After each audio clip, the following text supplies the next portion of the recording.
நானே வாங்க போமா, டைம் ஆயிடுச்சு. என்னடா அது, என்னடா கையில கட்டி வந்துட்டு இருக்க? ஏன்னு பேங்க் போகணும்னு சொன்னேன்டா நானு. ஏன் இதுக்கு நானே நான் ஏடிஎம்கே கையில எழுதிட்டு தானே போவேன். ஏடிஎம் பேங்க் உனக்கு ஒன்னாடா?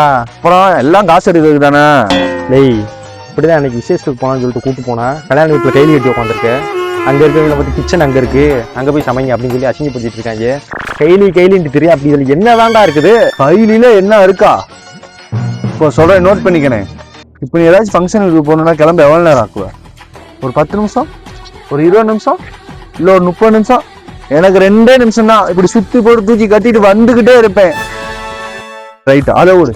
இப்ப கடைக்கு போறேன்னு வச்சுக்கோ, ஜாமா வாங்கணும் என்ன கேட்பேன், அவங்க கேள்வி கேட்பியா? அதுக்கு மேலே இங்கேயும் அவங்க பார்ப்பாங்க. ஆனா நான் என்ன பண்ணுவேன் தெரியுமா? தப்புன்னு இதை எடுத்து இப்படி சுருட்டி இப்படி அள்ளி போட்டு வந்துகிட்டே இருப்பேன்.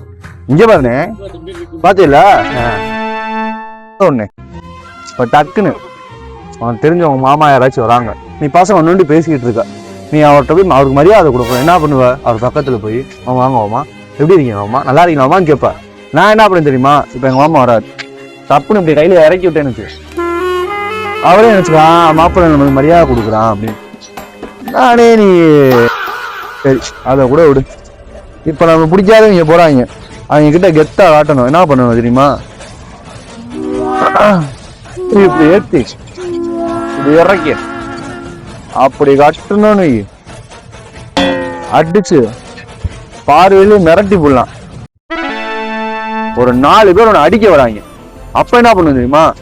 டக்குன்னு இந்த கையிலேயே கட்டி இதுல 4 கல்ல போட்டு சுத்தி 2 சுத்தி விட்டோம்னா பக்கத்துல 4 பேர் என்ன 5 பேர் கூட வரவே மாட்டாங்க.